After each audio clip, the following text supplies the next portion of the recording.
the support of the Welsh government, through the agency of Bevan Commission, funded us for this research project. And then through the support of the executive team here at Aneurin Bevan, along with the research and development team, plus my own team within the radiology department, who have made it possible to do this first in Wales geniculate artery embolization case today.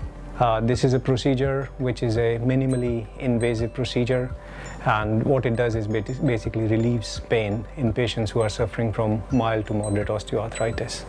So patient can come in, get it done as a day case, so it doesn't disrupt their routine life. Plus, because it's minimally invasive, so their risks of potential complications is minimal, and hopefully the benefit in terms of pain relief is substantial.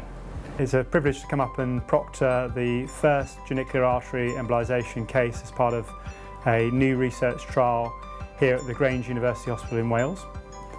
So genicular artery embolisation is a new procedure within interventional radiology, which is in the research domain at the present time, and there is really a great need to try and find a treatment for those patients that have failed conservative treatments but are not yet surgical candidates, and that's really where genicular artery embolisation has the potential to fit, to meet that large unmet treatment need. Research and data is key to the development of this procedure so that we can ascertain as to whether we can offer it to patients longer term. And it has the potential to change the way in which we treat osteoarthritis of the knee. It's a new one, first patient, something to be proud of. Well, I was on the list for cortisone injection. A lot of pain in my knee, couldn't hardly walk some days. Couldn't sleep because when you was tossing and turning, the one knee would rest on my bad knee and vice versa. It was explained too well to be worried about anything.